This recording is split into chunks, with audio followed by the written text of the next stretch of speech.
విద్యార్థుల యొక్క మనోభావాలు దెబ్బతీసే విధంగా అమ్మాయిలను కూడా చూడకుండా ఆనాడు తెలంగాణ రాష్ట్రం కోసం ఏ విధంగా అయితే కొట్లాడితే యూనివర్సిటీలలో విద్యార్థులపై వీపులు మోత మోగించిండ్రో ఈరోజు ప్రత్యేక రాష్ట్రంలో కూడా ఇలా మా భూములు మాకే కావాలన్నందుకు యూనివర్సిటీ విద్యార్థులపైన ఈరోజు ఈ రాష్ట్ర ప్రభుత్వం కర్కశంగా వ్యవహరించడాన్ని మేము తీవ్రంగా ఖండిస్తూ ఉన్నాం. వాళ్ళు ఏమడిగినరు? ఈ ప్రభుత్వాలకు లేని సోయి, ఈ ప్రభుత్వానికి లేని సోయి ఎక్కడి నుంచో వచ్చిండ్రు పాపం యూనివర్సిటీ విద్యార్థులు. ఒక తెలంగాణ విద్యార్థులు లేరు అక్కడ. ఈ భారతదేశంలో ఉన్నటువంటి నలుమూలల నుంచి యూనివర్సిటీకి వచ్చి చదువుకుంటుండ్రు. ఏమంటుండ్రు వాళ్ళు? యూనివర్సిటీకి దక్కాల్సినటువంటి భూమిని ఎవరు కూడా గుంజుకోవద్దు అని అడుగుతూ ఉన్నారు. వాళ్ళు ఈ పర్యావరణాన్ని పాడు చేయొద్దు అని అడుగుతూ ఉన్నారు. ఇక్కడ ఉన్నటువంటి వృక్ష సంపదను, పక్షు సంపదను, అడవి సంపదను కూడా కల్మషం చేయొద్దు అని విద్యార్థులు ప్రాధేయపడుతున్నారు. అవన్నీ ఏం పట్టించుకోకుండా విద్యార్థుల పైన రూములలోకి వెళ్ళి లాక్కొచ్చి కొట్టడం అంటే ఈ ప్రభుత్వం ఇంత కర్కశంగా అమానీయంగా ఇలా వ్యవహరించడాన్ని మేము తీవ్రంగా ఖండిస్తూ ఉన్నాం. అంటే మీరు ఇన్ని మాట్లాడుతున్నా కూడా విద్యార్థుల కమిట్మెంట్కి మేము సల్యూట్ చేస్తూ ఉన్నాం. ఏ సంబంధం లేని ఎక్కడెక్కడికి వచ్చి ఈ తెలంగాణ యూనివర్సిటీ భూములు గుంజుకోవద్దని విద్యార్థులు చేస్తున్నటువంటి పోరాటానికి మేము శిరస్సు వంచి ఉద్యమాభివందనాలు తెలియజేస్తూ ఉన్నాం. ఈ ప్రభుత్వాన్ని ఒకటే డిమాండ్ చేస్తూ ఉన్నాం. విద్యార్థులపై పెట్టినటువంటి అక్రమ కేసులను వెంటనే ఉపసంహరించుకోవాలి. యూనివర్సిటీలో ఉన్నటువంటి యుద్ధ వాతావరణాన్ని వెంటనే పరిష్కరించి సామరస్యంగా దాన్ని పరిష్కరించి విద్యార్థుల భవిష్యత్తుతో ఆడుకోవద్దు, అక్కడ మంచి వాతావరణాన్ని నెలకొల్పాలనేసి కూడా ఈ ప్రభుత్వాన్ని మేము డిమాండ్ చేస్తూ ఉన్నాం. ఈ ప్రభుత్వం చేస్తున్నటువంటి దమనకాండకు విద్యార్థులు బలైతా ఉన్నారు. విద్యార్థుల అలుపెరగని పోరాటానికి మేము సంపూర్ణమైనటువంటి మద్దతు తెలియజేస్తూ ఉన్నాం. విద్యార్థులపై పెట్టినటువంటి అక్రమ కేసులను వెంటనే వెనక్కి తీసుకోవాలి, అరెస్ట్ చేసినటువంటి విద్యార్థులను వెంటనే రిలీజ్ చేయాలని ఈ ప్రభుత్వాన్ని మేము డిమాండ్ చేస్తూ ఉన్నాం. ఇలా ప్రభుత్వానికి నిజంగా చిత్తశుద్ధి ఉంటే నిన్న మంత్రులు మాట్లాడిండ్రు. బట్టి విక్రమార్క, అదేవిధంగా శ్రీధర్ బాబు గారు యూనివర్సిటీలో చదివిండ్రు కదా. ఇలా నేను ఇక్కడ ఉన్న వాళ్ళందరూ మేము యూనివర్సిటీ స్టూడెంట్స్మే. మా యూనివర్సిటీ అంటే ఈ రోజుకు ప్రేమ. యూనివర్సిటీలో మేము చదువు అయిపోయింది, బయటకు వచ్చినాం. మొన్న యూనివర్సిటీలో ఒక సర్క్యులర్ తీసిండ్రు. యూనివర్సిటీలో ధర్నాలు చేయొద్దు, యూనివర్సిటీలో స్లోగన్ చేయొద్దు, యూనివర్సిటీలో నినాదాలు చేయొద్దు, యూనివర్సిటీల్లో ఎలాంటి ఉద్యమాలు చేయొద్దని ఒక సర్క్యులర్ తీస్తే వెంటనే నా చదువు అయిపోయింది అయినా ఒక పూర్వ విద్యార్థిగా విద్యార్థుల హక్కులను కాలరాస్తున్నారు. మీరు విద్యార్థుల ప్రశ్నించేటువంటి గొంతులను నొక్కేస్తూ ఉన్నారు అనేసి నేను కూడా అక్కడికి వెళ్ళి విద్యార్థులు చేస్తున్నటువంటి పోరాటానికి నేను మద్దతు తెలిపొచ్చిన. నిన్న బట్టి విక్రమార్క గారు, శ్రీధర్ బాబు గారు మాట్లాడితే పాత విద్యార్థులు కదా, ఇలా మంత్రులుగా ఉన్నారు కదా, ప్రభుత్వాన్ని నడిపిస్తున్నారు కదా, విద్యార్థులు చేస్తున్నటువంటి పోరాటానికి కొంచెమైనా మద్దతు తెలిపి వారికి సహకరిస్తారేమో అని ఆశపడ్డా నేను. కానీ ఏం మాట్లాడిండ్రు? తగదునమ్మా అని, వాళ్ళ భాషలో చెప్పాలంటే తగదునమ్మా అని విద్యార్థులు వచ్చిరట. విద్యార్థుల ఉద్దేశం లేదు. వాళ్ళు ఇప్పుడు నేను ఎట్లాగైతే చదువుకొని వచ్చినో వాళ్ళు కూడా చదువుకొని ప్రయోజకులై వెళ్ళిపోతారు. వాళ్ళ ప్రయోజనం లేదు, భావితరాల ప్రయోజనాల కోసమే యూనివర్సిటీ విద్యార్థులు అలుపెరగని పోరాటం చేస్తుండ్రు. మీకు ఉండాల్సినటువంటి సోయి ఇలా విద్యార్థులకు ఉంది. ఆ సోయి మీకు లేనందుకు మంత్రులుగా, ప్రభుత్వంగా సిగ్గుపడండి. ఇలా మా భూమి అని గుంజుకుంటా అని అంటున్నారు కదా. విద్యార్థులు యూనివర్సిటీకి కేటాయించినటువంటి భూమిని గుంజుకోవద్దు అని విద్యార్థులు వాళ్ళ ప్రాణాలు ప్రాణంగా పెట్టి కదా కొట్లాడుతున్నారు. ఇక మీరు మాట్లాడినటువంటి మాటలు ముగ్గురు మంత్రులు మాట్లాడారు. ఏమన్నా పస ఉందా? బీఆర్ఎస్ను, కేసీఆర్ ప్రభుత్వాన్ని, పార్టీని తిట్టడం తప్ప ఈ పార్టీ ఏజెండా, ఈ ప్రభుత్వానికి ఏజెండా లేనే లేదు. కేసీఆర్ని తిట్టాలి, దేవుళ్ళ మీద ఒట్లు పెట్టాలి, మీ పబ్బం 16 నెలల నుంచి గడుపుతూ ఉన్నారు. ఇంకెన్ని రోజులు మీ డ్రామాలు నడుస్తాయి? ఏమన్నా సబ్జెక్టు లేదు కాబట్టే తూతూ మంత్రంగా మా పైన నిందలేసి వెళ్ళిపోయినరు. ఇలా పేడ్ ఆర్టికల్స్, పేడ్ స్టూడెంట్స్, పేమెంట్ బ్యాచ్ అని మాట్లాడినరు. పేమెంట్ బ్యాచ్ ఎవరు? పేమెంట్ బ్యాచ్ అంతా మీది కదా. ఎక్కడెక్కడ పేమెంట్ చేస్తున్నారు? ఢిల్లీలో పేమెంట్ చేయడానికి గల్లీలో భూములు అమ్ముతున్నారు. మీది పేమెంట్ బ్యాచ్. ఢిల్లీ బాసుల జేబులు నింపడానికి గల్లీలో ప్రభుత్వ భూములన్నీ కొల్లగొడతా ఉన్నారు. మీరు ఒరిజినల్ పేమెంట్ బ్యాచ్. ఇలా ఢిల్లీలో పదవులు తెచ్చుకోవడానికి, ఇలా తెలంగాణలో మీ అధికారం చెలాయించుకోవడానికి ఢిల్లీ బాసులకు పేమెంట్ చేసి పదవులు తెచ్చుకుంటుంది మీది పేమెంట్ బ్యాచ్ కదా. పేమెంట్ బ్యాచ్ ఎవరైతారు? ఏ మూలకన్నా పోయి తెలంగాణలో ఎవరిని అడుగు పేమెంట్ బ్యాచ్ ఇవ్వాలంటే కాంగ్రెస్ బ్యాచ్. కాంగ్రెస్లో జరుగుతుంది. పీసీసీ కొనాలన్నా పేమెంట్ చేయాలి, మంత్రి పదవి కావాలన్నా పేమెంట్ చేయాలి, ఎమ్మెల్యే కావాలన్నా పేమెంట్ చేయాలి, ముఖ్యమంత్రి కావాలన్నా పేమెంట్ చేయాలి. పేమెంట్ ఎవరు? పేమెంటే మీది కదా. ఇవాళ మీరు మా మీద నిందలేస్తే, సూర్యుని మీద నిందలేస్తే, ఉమ్మేస్తే మీద పడ్డట్టు మా మీద వేసే నిందలన్నీ మీ మీద పడతాయి అన్న సంగతి గుర్తుపెట్టుకోండి. ఇలా ఇందిరమ్మ రాజ్యం అని చెప్పుకుంటున్నారు. ఇందిరమ్మ రాజ్యం అని ఇందిరమ్మను కూడా అవమానించినటువంటి ఈ కాంగ్రెస్ ప్రభుత్వం ఇంతకంటే చౌకబారు రాజకీయాలు ఏ రాజకీయ పార్టీ చేయదు. సెంట్రల్ యూనివర్సిటీకి దక్కినటువంటి భూమి 1969-70లో జరిగినటువంటి ఉద్యమ ఫలితమే ఈనాటి సెంట్రల్ యూనివర్సిటీ. ఆనాడు జయేంద్ర జయ తెలంగాణ ఉద్యమం మొదలైనాడు. ఈ ఇష్యూను పరిష్కరించడానికి కోసం, ఈ ఇష్యూని సస్టైన్ చేయడానికి కోసం శ్రీమతి ఇందిరాగాంధీ గారు ఇన్వాల్వ్ అయి మీ ఉద్యోగాలు, మీ ఉపాధి మీకే దక్కే విధంగా ఇది డెఫినెట్గా పరిష్కారం చేస్తాం. దాంట్లో 6 పాయింట్ ఫార్ములా కింద పాయింట్ 2 కింద 2300 ఎకరాలను సెంట్రల్ యూనివర్సిటీకి కేటాయిస్తున్నామనేసి శ్రీమతి ఇందిరాగాంధీ గారు 1973లో ప్రకటించిండ్రు. ప్రకటించి అంతటితో ఆగలే. ఆ యూనివర్సిటీలో ఇందిరాగాంధీ గుర్తుగా ఒక మొక్కను కూడా నాటిండ్రట. ఆ మొక్కను కూడా ఇలా ఈ కలుపు మొక్కలు తీసేసేటువంటి ప్రయత్నం చేస్తూ ఉన్నాయి. ఇలా కలుపు మొక్కలు ఎవరు? ఇలా మీ ఇందిరాగాంధీ నాటినటువంటి మొక్కనే తీసినటువంటి కలుపు మొక్కలు మీరు కదా. ఇలా గుంటనక్కలు అని అంటుంటారు కదా. గుంటనక్కలు ఎవరు? ఇందిరాగాంధీ భూమి ఇక్కడ యూనివర్సిటీ విశ్వవిద్యాలయం కోసం, భావితరాల తెలంగాణ విద్యార్థుల కోసం ఇక్కడ యూనివర్సిటీ కేటాయిస్తే ఈ ఇందిరమ్మ రాజ్యం, ఈ సోకాల్డ్ నాయకులు చెప్పుకుంటున్నటువంటి ఇందిరమ్మ రాజ్యం పేరు చెప్పి పబ్బం గడుపుకున్నటువంటి ఈ రాష్ట్ర నాయకులు ఇందిరమ్మ ఇచ్చినటువంటి భూమిని ఇలా కొల్లగొట్టేటువంటి కుట్ర చేస్తూ ఉన్నారు.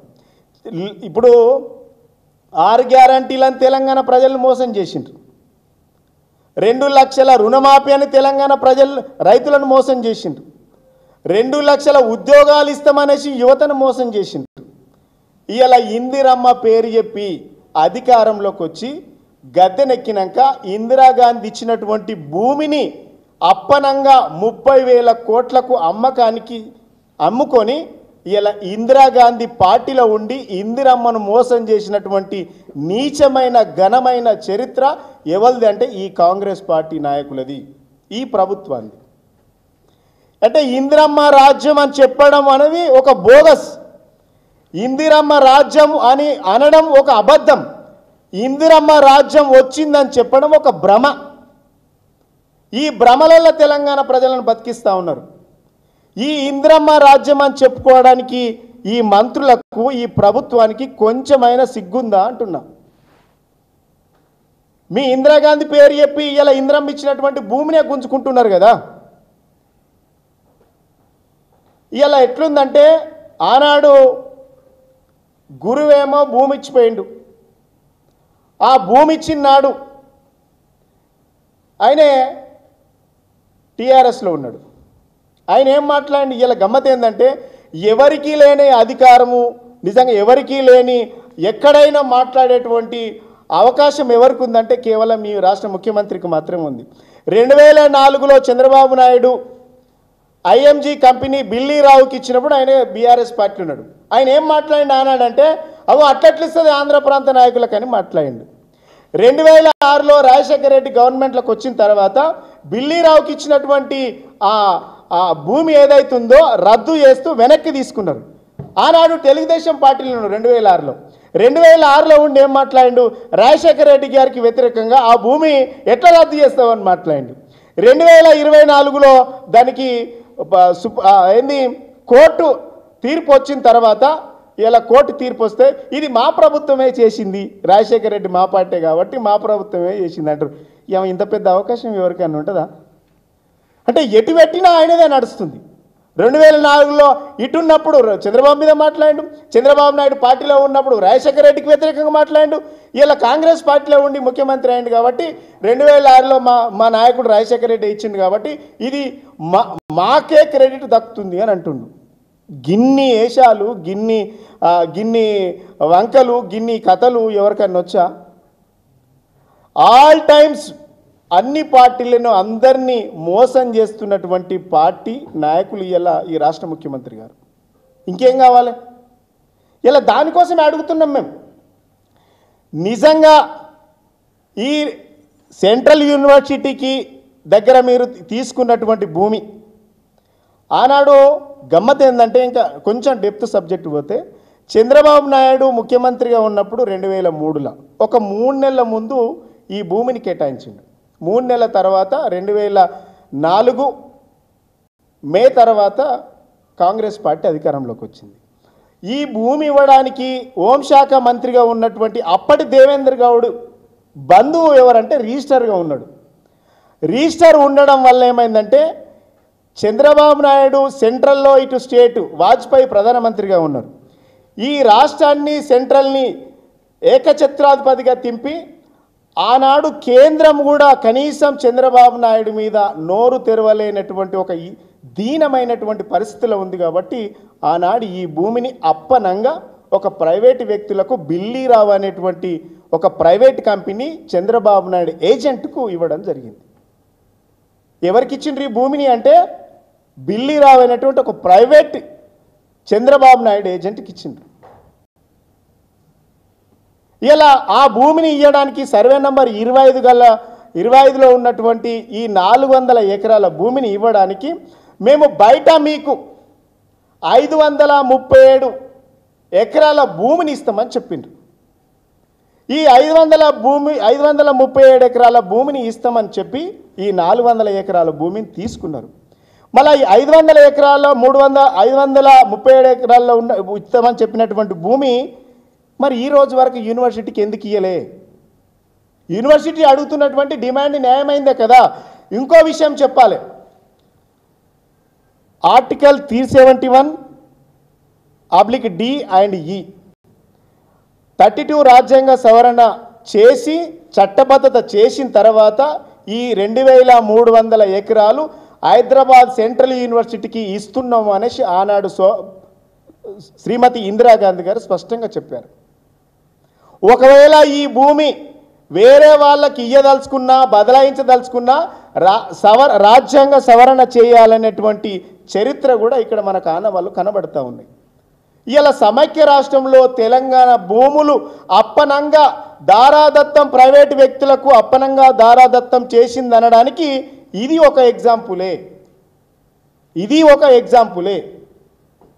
ఈ 537 ఎకరాలు ఇచ్చినామని చెప్పారు కదా Gopanpally survey number 36, 37.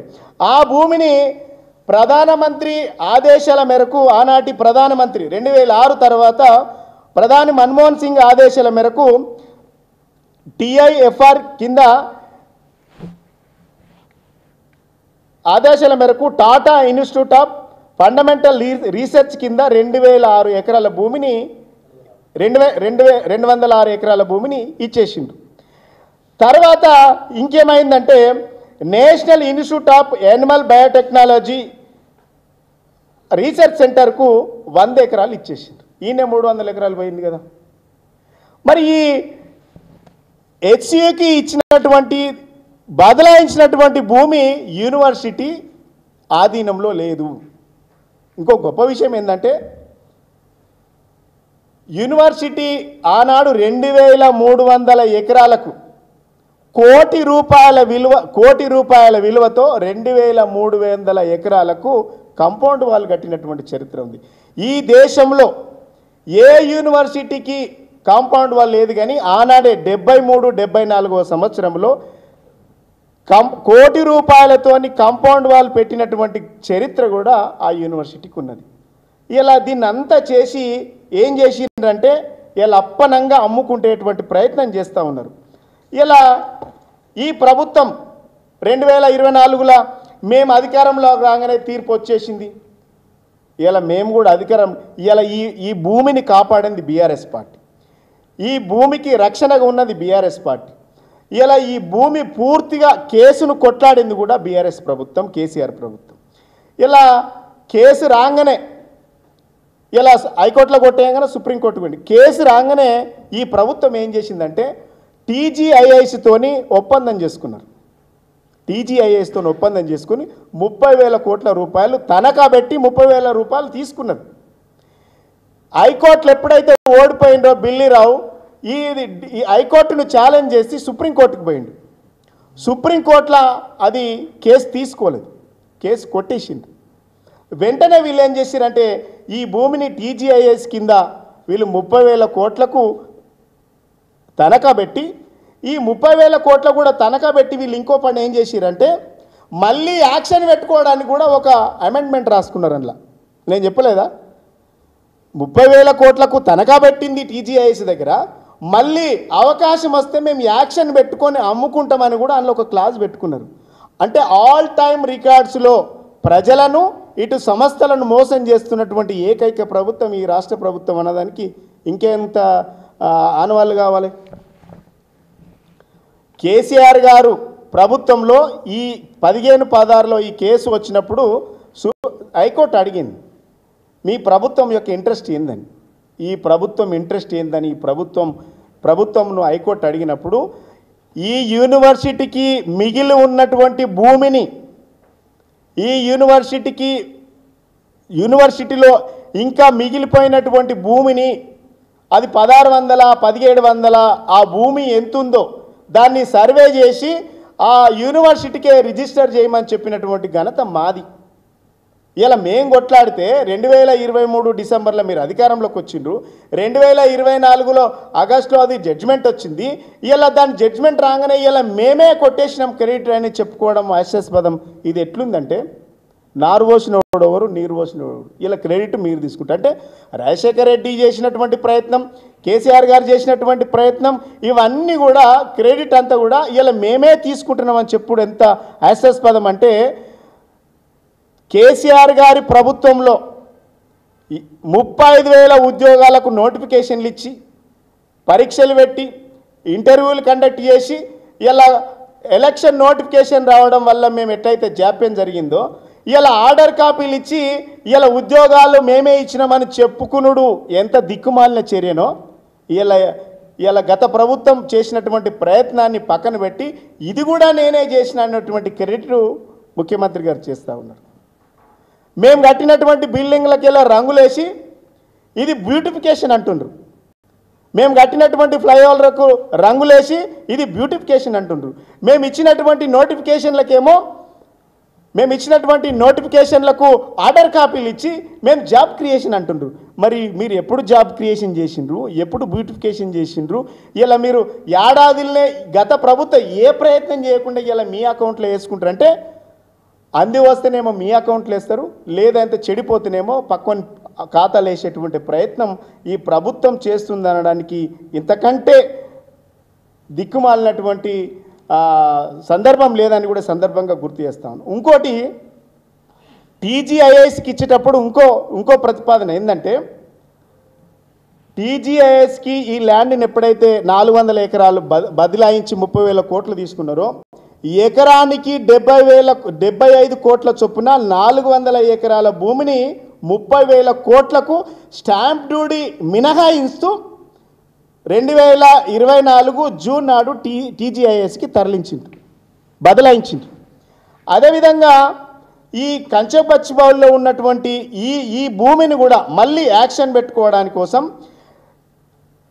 ICICI bank దగ్గర కూడా 10,000 కోట్ల రూపాయలు రుణం తీసుకోవడానికి కూడా ప్రయత్నం చేసింది. అంటే ఇక ఈ ప్రభుత్వం ఇదే భూమిని మళ్ళీ యాక్షన్ పెట్టి 40,000 కోట్ల రూపాయలు రుణం తీసుకునేందుకు కూడా ఈ ప్రభుత్వం ప్రయత్నాలు చేస్తున్నారు. ఇలా నేను మంత్రులను అడుగుతా ఉన్నా, మీరు ఇలా ప్రజలకు చేసింది ఏంది అడుగుతున్నా. ఇలా ముఖ్యమంత్రి గారేమో అసెంబ్లీలో మాట్లాడుతూ అందులో పక్షులు లేవు, జింకలు లేవు, నెమలులు లేవు, అసలు ఏం లేవంటుండ్రు. ఇలా మీకు చిత్తశుద్ధి ఉంటే ఏ కెమెరానైనా తీసుకుపోయి అక్కడ ఉన్నటువంటి విజువల్స్ను పరిశీలించండి. కేసీఆర్ గారి నాయకత్వంలోనో గ్రీన్ సిటీ పెంచడానికి ప్రయత్నం చేస్తే ఇలా మీరు దామగుండం దగ్గరనేమో 3,000 ఎకరాల భూమిని అంతా కొల్లగొట్టి అక్కడ అడవినంతా నరికేసిండ్రు.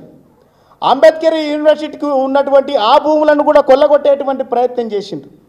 ఇలా హెచ్సియు భూములను కూడా కొల్లగొట్టేందుకు ప్రయత్నం చేసి ఒక యుద్ధ వాతావరణంగా ఇండియా పాకిస్తాన్ బార్డర్లో ఏ విధమైనటువంటి యుద్ధ వాతావరణం కనబడుతుందో ఇలా సెంట్రల్ యూనివర్సిటీలో వందలాది వెహికల్స్, జేసీబీలు, ఈ ప్రొక్లీనర్లు అన్నీ తీసుకొచ్చి రాత్రికి రాత్రి అడవినంతా విధ్వంసం చేస్తూ ఉన్నారు. ఇలా ఈ అడవిని ఎందుకు విధ్వంసం చేసిండ్రని మేము ప్రయత్నం చేస్తాం. అక్కడ ఉన్నటువంటి యూనివర్సిటీ విద్యార్థుల పోరాటాన్ని ఇలా మీరు అప్రిషియేట్ చేయాల్సింది పోయి ఇలా మీరు వాళ్ళ మీద దమనకాండ ప్రవర్తిస్తూ ప్రయత్నంగా వాళ్ళని అరెస్టులు చేసి జైల్లో పెట్టడాన్ని మీది ఏ రకమైనటువంటి చర్య? ఇలా చంద్రబాబు నాయుడు ప్రభుత్వానికి, సమైక్య రాష్ట్ర ప్రభుత్వానికి, ఈ ప్రభుత్వానికి పెద్ద తేడా ఏముంది అని అడుగుతా ఉన్నాం. ఆనాడు తెలంగాణ జై తెలంగాణ అన్నందుకు చంద్రబాబు నాయుడు మా వీపులన్నీ పలగొట్టి తెలంగాణను అడ్డుకునేటువంటి ప్రయత్నం చేసిండు. ఈరోజు యూనివర్సిటీకి చెందాల్సినటువంటి ఈ భూమిని 400 ఎకరాల భూమి తీసుకోవద్దన్నందుకు యూనివర్సిటీ విద్యార్థుల వీపులు వాయగొట్టి ఇలా జైల్లో పెట్టేటువంటి ప్రయత్నం చేస్తూ ఉన్నారు. మీరు ఎవరి పక్షాన మాట్లాడుతూ ఉన్నారు? మీరు ఎవరి గొంతుక అని అడుగుతూ ఉన్నాం మేము. ఇలా ప్రజల పక్షాన మీరు భూములు తీసుకోదలుచుకుంటే మీరు ఇంకా చాలా భూములు ఉన్నాయి. మీరు నిజంగానే ఈ రాష్ట్రానికి కొత్త ప్రాజెక్టు తేవాలనుకుంటే అనేకమైనటువంటి భూములు ఉన్నాయి, ఆ భూములు తీసుకోండి.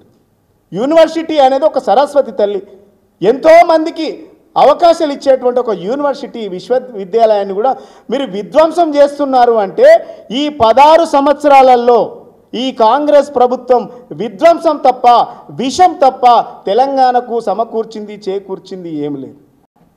ఈ 16 నెలల్లో యూనివర్సిటీతో పాటు ఇలా మొత్తం విధ్వంసమే.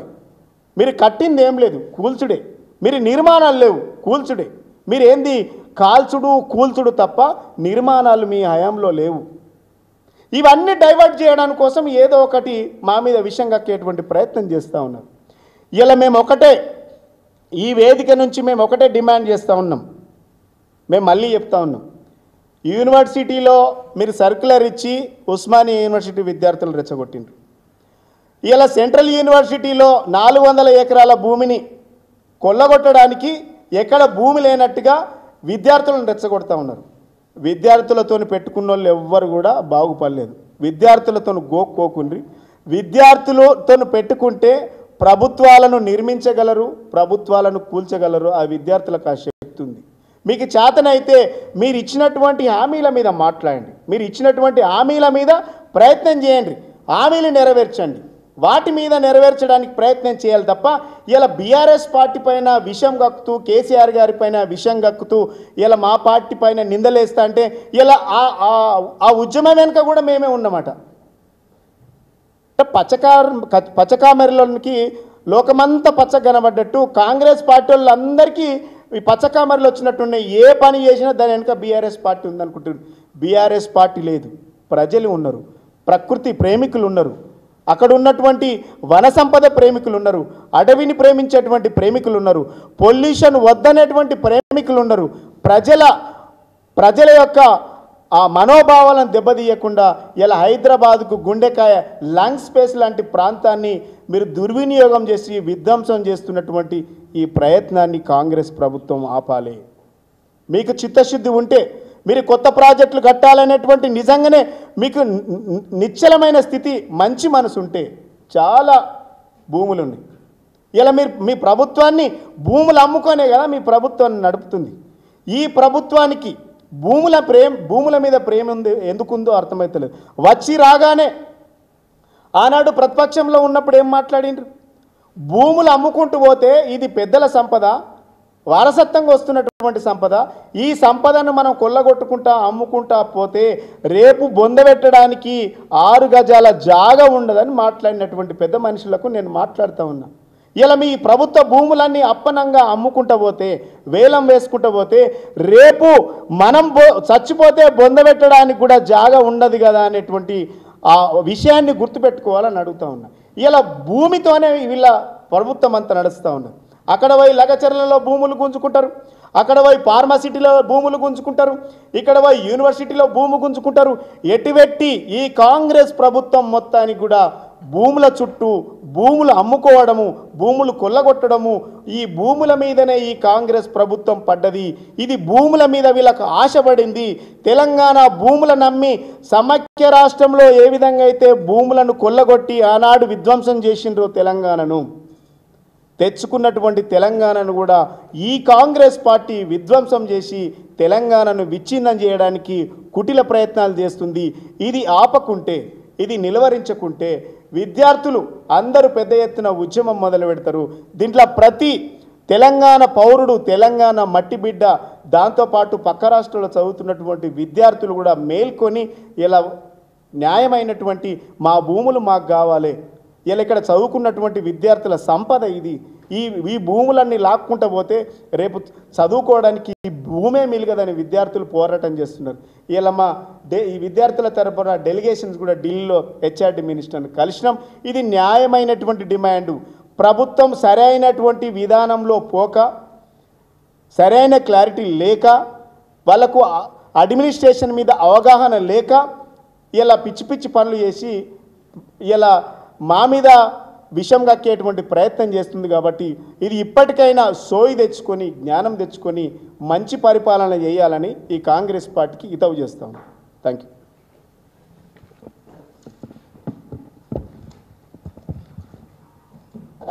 మీడియా మిత్రులకు నమస్కారం. ముఖ్యమంత్రిగా రేవంత్ రెడ్డి గారు ప్రమాణ స్వీకారం చేసినప్పటి నుంచి దాదాపుగా 16 మాసాలుగా ఈ రాష్ట్రం ఒక విధ్వంసం వైపుగా ప్రయాణం చేస్తూ ఉంది. తెలంగాణ వచ్చినప్పటి నుంచి 2014 నుంచి 2023 డిసెంబర్ వరకు ఈ రాష్ట్రం వికాసం వైపు ప్రయాణం చేస్తే రేవంత్ రెడ్డి గారి పాలనలో, యనమల వారి పాలనలో విధ్వంసం వైపుగా పోతూ ఉంది. హైడ్రా కావచ్చు, మూసీ కావచ్చు, లగచర్ల కావచ్చు, ఈరోజు హైదరాబాద్ సెంట్రల్ యూనివర్సిటీ భూముల మీద ఈరోజు ఒక అచ్చొచ్చిన ఆంబోతు ఎట్లయితే తిరుగుతుందో అట్లా రేవంత్ రెడ్డి గారు తెలంగాణ భూముల మీదని కొల్లగొట్టడం కోసం ఈరోజు ప్రయత్నం చేస్తూ ఉన్నాడు. తెలంగాణకు తీవ్ర నష్టం జరుగుతూ ఉంది. ఇవాళ ఈరోజు పికాక్ లేక్ కావచ్చు, మస్రూమ్ ర్యాక్ కావచ్చు, జింకలు, అదేవిధంగా నెమలులు, వివిధ పక్షులు, కొన్ని ఏళ్ల తరబడి పెరిగినటువంటి చెట్లను ఈరోజు వందలాది బుల్డోజర్లను పెట్టి, జేసీబీలను పెట్టి ఇవాళ రేవంత్ రెడ్డి గారు ఏం చేస్తూ ఉన్నాడు? ఇలా నేలమట్టం చేస్తూ ఉన్నాడు. ఇలా ఈ నెల 7వ తారీఖు కేసు ఉండే, కానీ నిన్న కూడా కొద్దిమంది పిల్లేసడం వల్ల ఈరోజు హైకోర్టులో ఈరోజు ఎలాబరేట్గా ఆర్గ్యుమెంట్స్ జరిగినాయి. చీఫ్ జస్టిస్ గారి బెంచ్లో ఇప్పుడే మాకు వార్త తెలిసింది. ఈరోజు రేపటి వరకు తెలంగాణ ప్రభుత్వం హైదరాబాద్ సెంట్రల్ యూనివర్సిటీలో పనులు ఆపాలని మధ్యంతర ఉత్తర్వులు వచ్చినట్టు మాకు సమాచారం వచ్చింది. హైకోర్టు వారికి ధన్యవాదాలు తెలియజేస్తాను. విద్యార్థుల పోరాటం ఖచ్చితంగా ఈ ప్రభుత్వం మెడలు వంచి యూనివర్సిటీ భూములను కాపాడడానికి అహర్నిశలు పోరాటం చేస్తామని ఈ సందర్భంగా తెలియజేస్తా ఉన్నాం. ఇకపోతే విధ్వంసం నీ ఎజెండానేనా అని చెప్పేసి అడుగుతా ఉన్నాం ముఖ్యమంత్రి గారిని. ఈరోజు విలువైనటువంటి యొక్క భూముల మీద నీ యొక్క కార్యాచరణ ఏంటి? ఈ యొక్క భూముల మీద నీవు తీసుకున్నటువంటి చర్యలు ఏంటి? ఈయన మాట్లాడుతూ నిన్న బట్టి విక్రమార్క గారు, శ్రీధర్ బాబు గారు తల్లి పాలు తాగి తల్లి రొమ్ముని గుద్దినట్టు ఆ విశ్వవిద్యాలయంలో చదువుకొని ఈ స్థాయికి ఎదిగినటువంటి మంత్రులు ఇవాళ ఆ విశ్వవిద్యాలయ విద్యార్థులు ఉద్యమాలు చేస్తూ ఉంటే వాళ్ళని విద్యార్థి నాయకులని విద్యార్థులను వాళ్ళని పేడ్ ఆర్టిస్టులుగా వారిని చిత్రీకరిస్తే ఈరోజు విద్యా వ్యవస్థకు విద్యార్థులకు అవమానకరంగా ఈరోజు దేశంలో ఉన్నటువంటి విద్యార్థులకు జరిగిన అవమానంగా భావించాల్సి వస్తుంది. అక్కడ చదువుతున్న విద్యార్థులు తెలంగాణ విద్యార్థులు కారు, అక్కడ చదువుతున్న విద్యార్థులు ఈ దేశంలో ఉన్నటువంటి వివిధ రాష్ట్రాల విద్యార్థులు. ఆ విద్యార్థులను ఈరోజు అవమానపరిచే విధంగా నిన్న మంత్రులు మాట్లాడినటువంటి మాటలు చూస్తే కడుపు రగిలిపోతా ఉంది. ఇవాళ ముఖ్యమంత్రి రేవంత్ రెడ్డి గారు మీరు 6 గ్యారంటీలు ఇచ్చి 6 గ్యారంటీలకు అమలు చేయడం కోసం మీ దగ్గర డబ్బు లేదు కాబట్టి ఈరోజు తెలంగాణలో నడిగడ్డలో ఏదైతే లంగ్ స్పేస్ ఉన్నటువంటి నడి ప్రాంతంలో లంగ్ స్పేస్ ఉన్నటువంటి గచ్చిబౌళ్ళు కంచె గచ్చిబౌళ్ళు భూములను అప్పనంగా ఈరోజు తెగనమ్మి ఈరోజు 6 గ్యారంటీలు అమలు చేయాలని ప్రయత్నం చేస్తా ఉన్నావా?